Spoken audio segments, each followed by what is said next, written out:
Israel Iran యుద్ధం నేపథ్యంలో కూడా అక్కడి నుంచి ఉత్పత్తి అయినటువంటి గ్యాస్ నిక్షేపాల వ్యవహారంలో పూర్తిగా దాని ప్రభావము ఇతర దేశాల మీద కూడా ఉంది. ముఖ్యంగా ఆ ప్రభావం ఇప్పుడు దేశంలోని హోటల్ రంగాన్ని అయితే కుదిపేస్తున్న పరిస్థితి.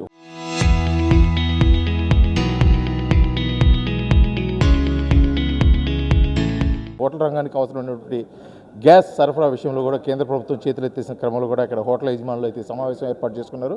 అసలు వారు ఎటువంటి డిమాండ్స్ తోటి ముందుకెళ్తున్నారు, రాబోయే రోజుల్లో ఎటువంటి కార్యాచరణ ఉండబోతుందో కూడా వారు మాట్లాడి తెలుసుకుందాం. చెప్పండి, ఇప్పుడు మొత్తం రాష్ట్ర వ్యాప్తంగా కాదు దేశవ్యాప్తంగా కూడా కమర్షియల్ సిలిండర్లు మేము సరఫరా చేసే పరిస్థితులు లేవని చెప్పేసి కేంద్ర ప్రభుత్వం కూడా చెప్పడం జరిగింది.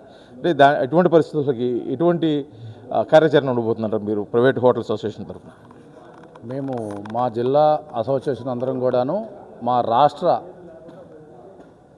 అధ్యక్షులు ఉన్నారు.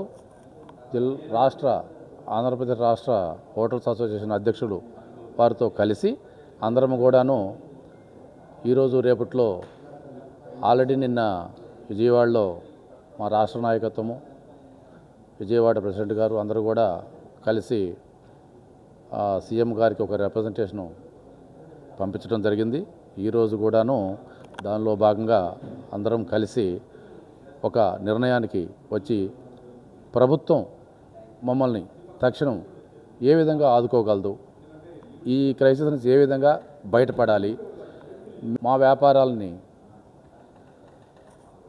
ఇలా స్టేబుల్గా ఉండటానికి, మా ఎంప్లాయీస్ని మేము కాపాడుకోవడానికి, వాళ్ళు బజారును పడకుండా అసలు నిలబడాలంటే ఏం చేయాలి అనే దాని మీద ఒక కార్యాచరణ రూపొందించుకొని దాని మీద రాష్ట్ర హోటలీర్స్ అందరం కూడాను ఒక వేదికని పంచుకుంటాం.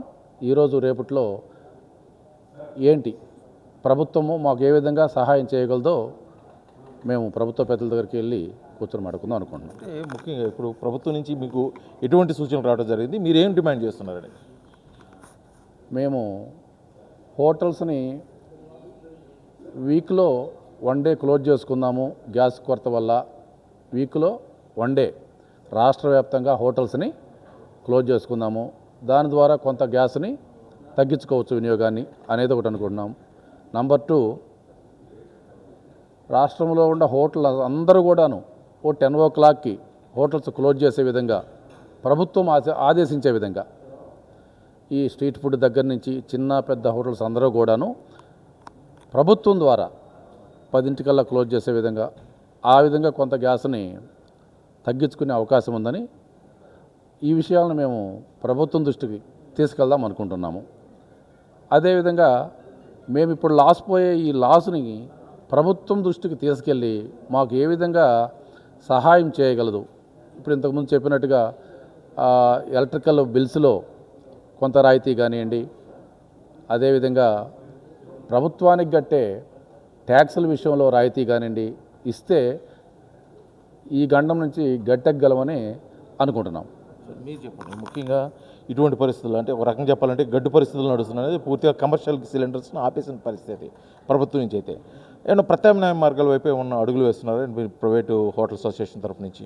ఒకటి సార్, ఇప్పుడు మేము మీడియా మిత్రులు చెప్పేది ఏంటంటే దీనికి మేము గ్యాస్ మీదనే ఆధారపడి ఉన్నాం. ప్రత్యామ్నాయం అనేది ప్రజెంట్ ఏం లేదు. గతంలో అని అంటే ఈ ఊగపోయి కట్లు పొయ్యి ఇవన్నీ ఉన్నాయి. ప్రజెంట్ ఈ రెస్టారెంట్ ఫీల్డ్ వచ్చేసాక మాత్రము ప్రత్యామ్నాయ మార్గం ఏం లేదు. ప్రత్యామ్నాయ మార్గం ఒకటే, మూత వేసుకొని క్లోజ్ చేసుకొని ఉంటుంది తప్పితే ప్రత్యామ్నాయ మార్గం వేరే ఏం లేదు. ఈ మూతపడే కార్యక్రమంలో మాకు బిల్డింగ్ ఓనర్లు రెంట్లు కట్టాలి, స్టాఫ్కి శాలరీస్ కట్టాలి, ఇవన్నీ మాకు యాక్టివిటీస్ ఉంటాయి. ఇంకా గత 4 సంవత్సరాల బ్యాక్లో చూసుకుంటే కరోనా గుండా ఇబ్బంది పడ్డాము. ఈ యుద్ధం అనేది ఎన్ని రోజులు ఉంటుందో అర్థం కావట్లేదు. వన్స్ ఒక్కసారి హోటల్ మూతేస్తే 2వ రోజు మళ్ళీ వర్కర్ వస్తానని మన నమ్మకం లేదు మాకు, అదొక భయం. సో వాళ్ళని మేము హోటల్ రన్నింగ్ చేసినా రన్నింగ్ చేయకపోయినా వాళ్ళని కాపాడి వాళ్ళు భోజనాలు పెట్టి శాలరీ ఇచ్చి చేయాలి.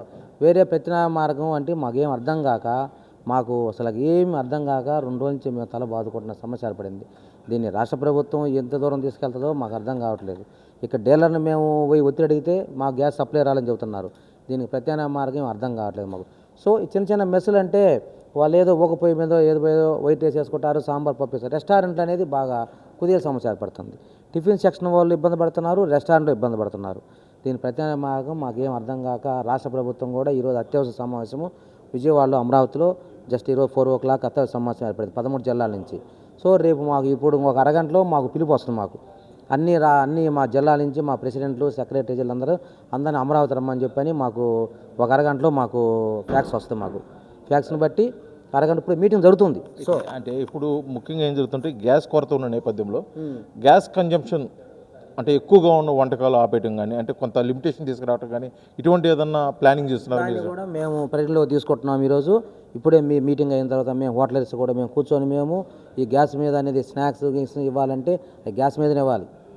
బిర్యానీ అంటే ఇంటర్నెట్గా ఎవరైనా ఉంటే కాస్త కట్లిపోయవచ్చు. స్నాక్స్ అనేది ఇంకోటి ఏనగా అంటే ఓన్లీ గ్యాస్ ఉండాల్సి ఉంది. దాన్ని కూడా మేము లిమిటెడ్ ఐటమ్స్ పెట్టుకొని చేయాలని ఇప్పుడే మా ప్రెసిడెంట్ గారు ఇప్పుడే వచ్చారు. దాన్ని మేము అందరం కూర్చొని జస్ట్ మీరు మీ సమావేశం అయిపోయిన తర్వాత మేము కూర్చొని దాన్ని కూడా భజన పడి ఐటమ్స్ ఏమన్నా అని ఆలోచన ఉంది మాకు.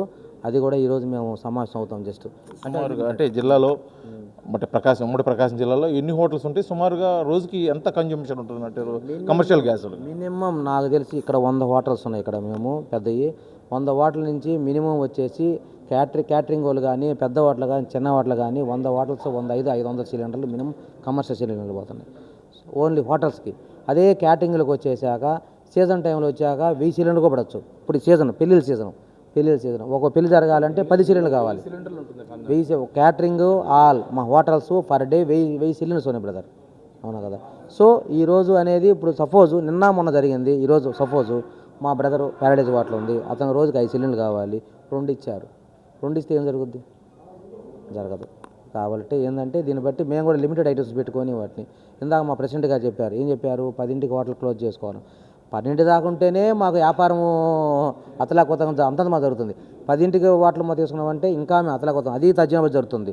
సో ఈ స్విగ్గీ జొమాటోలు కూడా ఆఫ్ చేయాలని చెప్పి నిర్ణయించుకుంటున్నాం. మేము రాష్ట్ర కమిటీ నుంచి మాకు రాత్రి ఆదేశాలు వచ్చినాయి. రాత్రి స్విగ్గీ జొమాటో పూర్తిగా క్లోజ్ చేద్దామని స్విగ్గీ జొమాటోని. కాబట్టి ఇప్పుడు మేము కూడా దీని గురించి మీ ద్వారా మేము డిమాండ్ చేసేది ఏంటంటే మెయిన్ గ్యాస్ సప్లై అనేది కనీసం సపోజ్ ఉందండి నాది హోటల్ అండి, నేను 10 సిలిండర్లు వాడుతున్నాను. 10 సిలిండర్లకైనా 10 సప్లై వాళ్ళకి యుద్ధ కారణంగా వాళ్ళు తక్కువ వస్తుంది. 10 సిలిండర్లు కనీసం 60% 70% ఒక 6-7 సిలిండర్లు ఇచ్చినా మేము హోటల్ నడపగలుగుతాం. మేము ఇప్పుడు నాకు 10 సిలిండర్లు నా హోటల్కి మినిమం 5-6 ఇచ్చినా కూడా లిమిటెడ్గా ఐటమ్స్ పెట్టి లిమిటెడ్గా రన్ చేయగలుగుతాను. 10 సిలిండర్లకు 2 సిలిండర్లు ఇస్తే నేను హోటల్ రన్ చేయలేను కదా నేను.